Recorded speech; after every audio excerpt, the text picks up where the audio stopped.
Donc bonjour à toutes et à tous, bienvenue dans ce point hebdomadaire du groupe parlementaire de la France insoumise. Évidemment, je commence par dire que toutes nos pensées et nos actions sont tournées vers l'équipage du Madeline qui a été arrêté illégalement, je le rappelle en toute illégalité, puisque notamment 10 rapporteurs spéciaux des Nations Unies ont rappelé, en appelant à un passage sûr de la flottille pour la liberté, que les Palestiniens avaient le droit de recevoir de l'aide humanitaire par la mer et que dans les eaux internationales, il était tout à fait légal que le bateau puisse aller jusqu'à Gaza, puisque je rappelle qu'Israël occupe illégalement la bande de Gaza et donc a interdiction d'intercepter un navire. Il est particulièrement honteux que la France et Emmanuel Macron n'aient pas eu un seul mot pour condamner cette arrestation illégale. Et je rappelle qu'il est inédit dans l'histoire du Parlement européen qu'une parlementaire européenne soit détenue illégalement par un pays étranger, sans aucun mot, là encore, de dénonciation. Il y a donc en ce moment même 4 Français, dont Rima Hassan, qui se trouvent en détention illégale à Givon, à Ramla, et contrairement à ce qui est dit dans les médias, ce ne sont pas ceux qui ont refusé de rentrer en France, mais ils ont refusé de signer un papier qui, en plus de prononcer une interdiction de territoire de 100 ans du territoire israélien, mettait comme condition de reconnaître une entrée illégale sur le territoire, ce qui est évidemment absolument faux. Nous redisons donc que nous exigeons la libération immédiate et sans condition de l'ensemble des militants du Madeline, et que nous exigeons que la France et le gouvernement français fassent respecter non seulement notre pays, mais le droit international.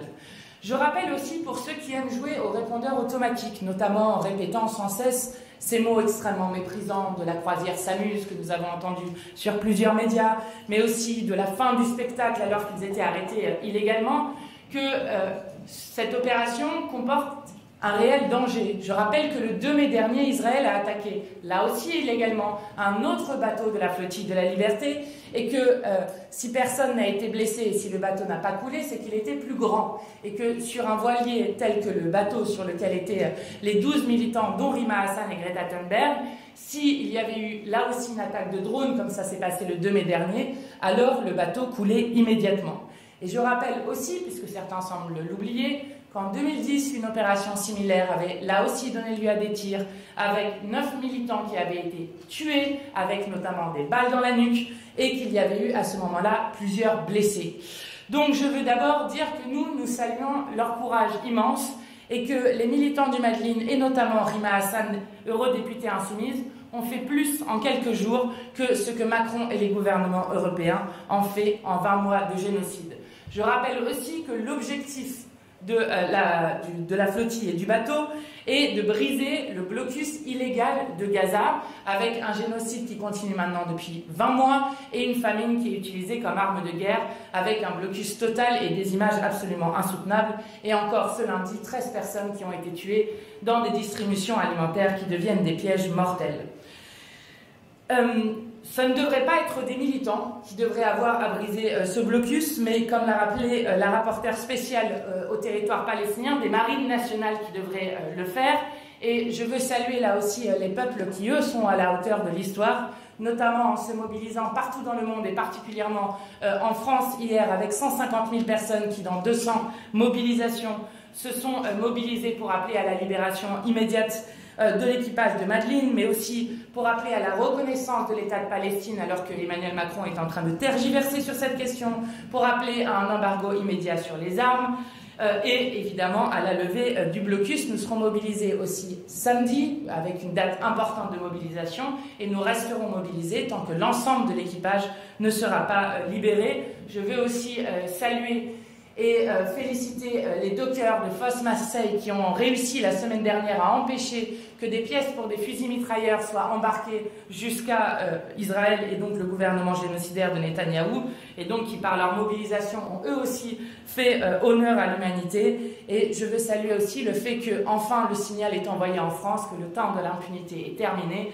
avec une première plainte pour complicité de génocide qui a été déposée contre plusieurs personnes, notamment l'avocate Kuffer Naouri qui ne cessait de se vanter de bloquer l'aide humanitaire aux portes de Gaza.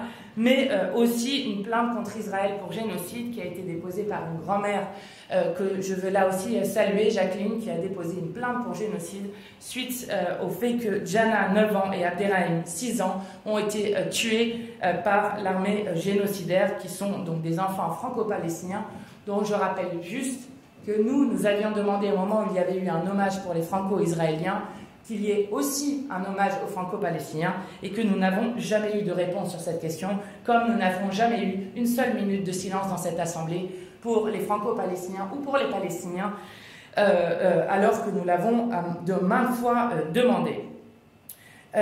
Donc nous continuons évidemment à rester pleinement mobilisés sur cette question et à rester mobilisés aux côtés du peuple palestinien qui continue de subir le génocide. Je le dis d'autant plus qu'en ce moment a lieu le sommet pour l'océan et que nous avons un gouvernement français qui ne cesse de se targuer de faire respecter le droit de la mer et le droit international, mais qui est incapable de dire un mot lorsqu'un équipage est arrêté illégalement, comme cela vient de se passer en Méditerranée. Et j'en profite pour redire que nous avons, nous, Insoumis, fait quelque chose qui, je crois, contribue fortement à ce sommet sur l'océan et à la politique internationale de la France, en faisant voter à l'unanimité, sauf l'abstention du Rassemblement national, une résolution le 2 avril 2025, donc le 2 avril dernier, qui a été portée par Pierre-Yves Cadalin et qui visait à ouvrir une université des Nations Unies sur l'océan, qui serait le premier institut des Nations Unies sur l'océan dans le monde, avec la possibilité d'une unité en Polynésie, donc qui serait là aussi le premier institut des Nations Unies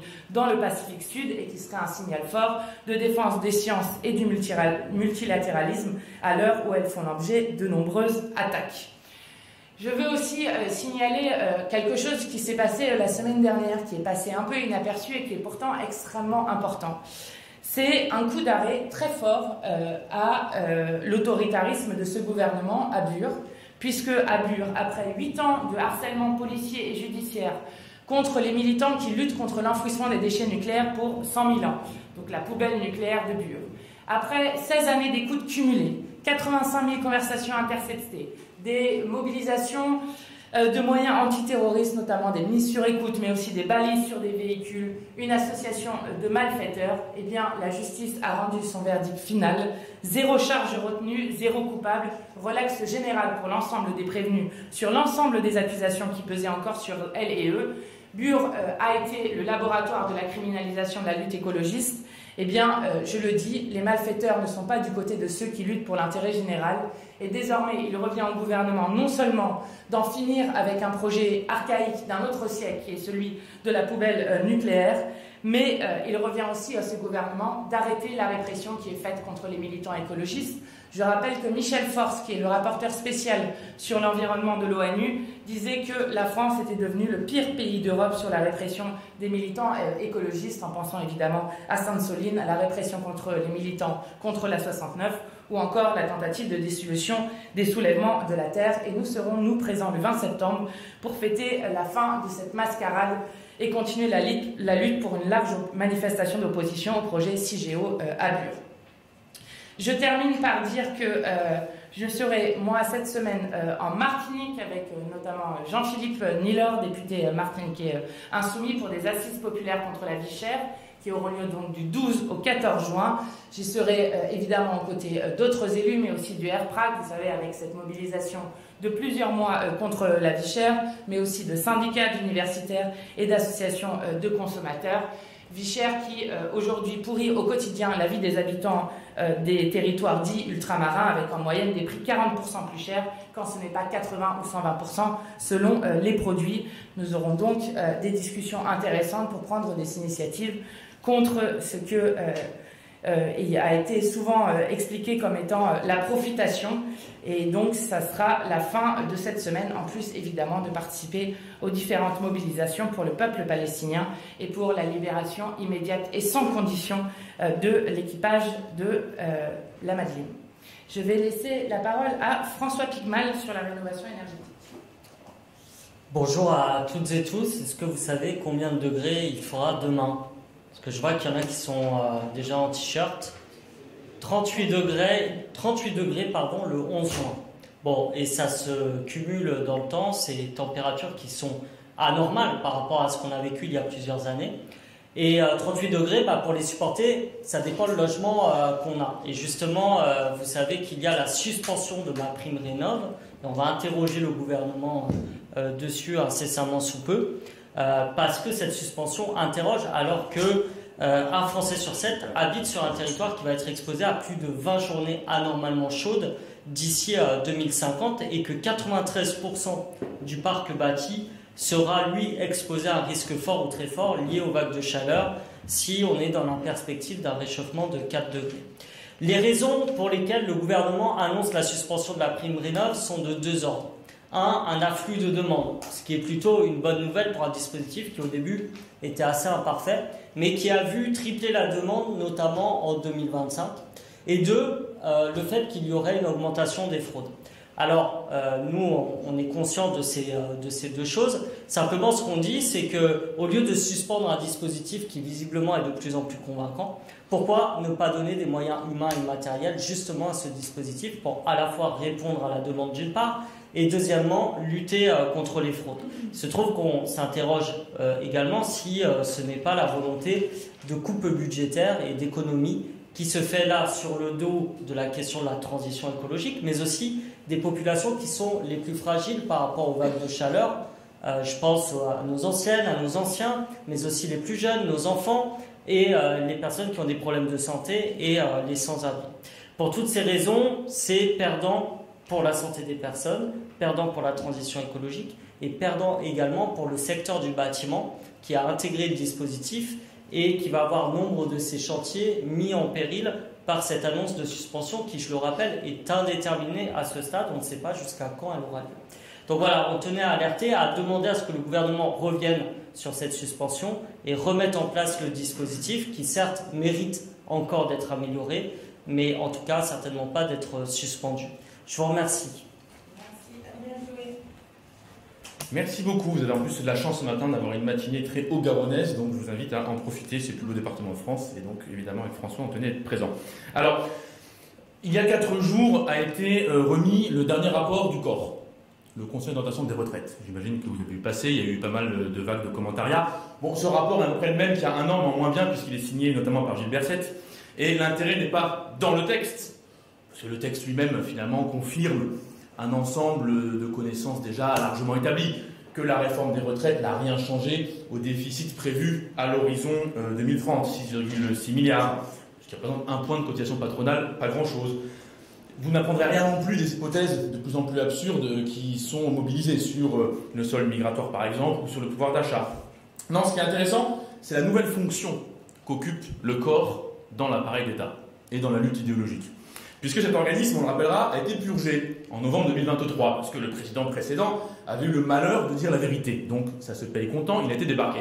Et à sa place a été nommé Gilles Berset, donc qu'on appelle parfois économiste macroniste, qui est plutôt un macroniste qui fait de l'économie, mais passons.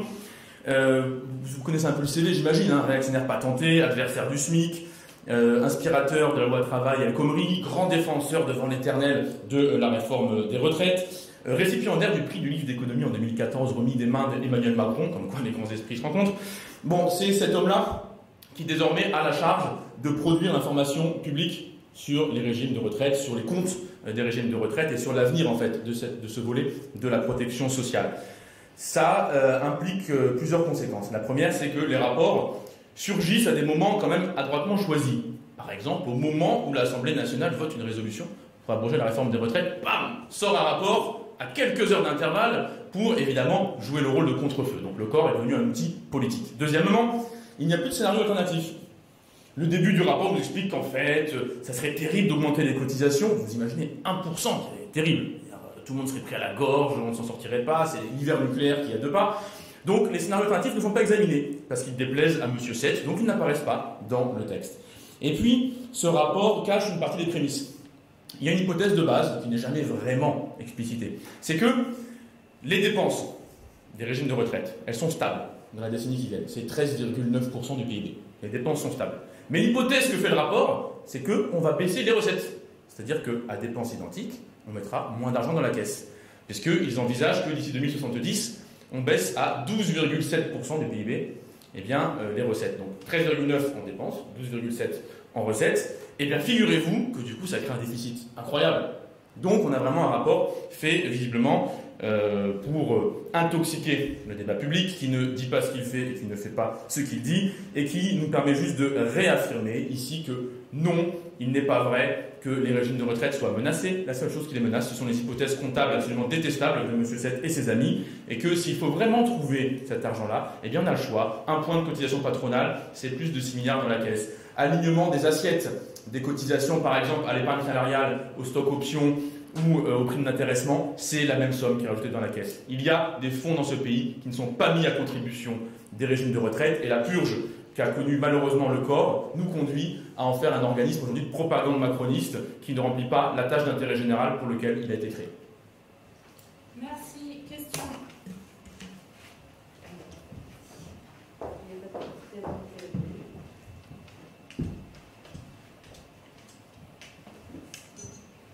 Bonjour, Camille Lafleur pour l'AFP.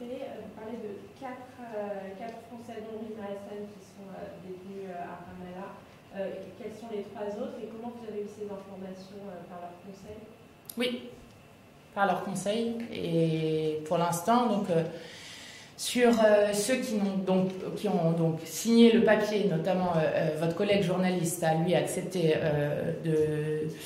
Omar Fayyad a lui accepté par exemple de signer ce papier parce qu'il pensait que c'était important d'aller expliquer ce qui s'y passe. Mais je rappelle que donc ce papier acte qu'ils sont entrés illégalement sur le territoire israélien, ce qui est évidemment faux puisque la flottille et le bateau opéraient en toute légalité pour apporter de l'aide humanitaire à Gaza. Donc ça c'est la première chose.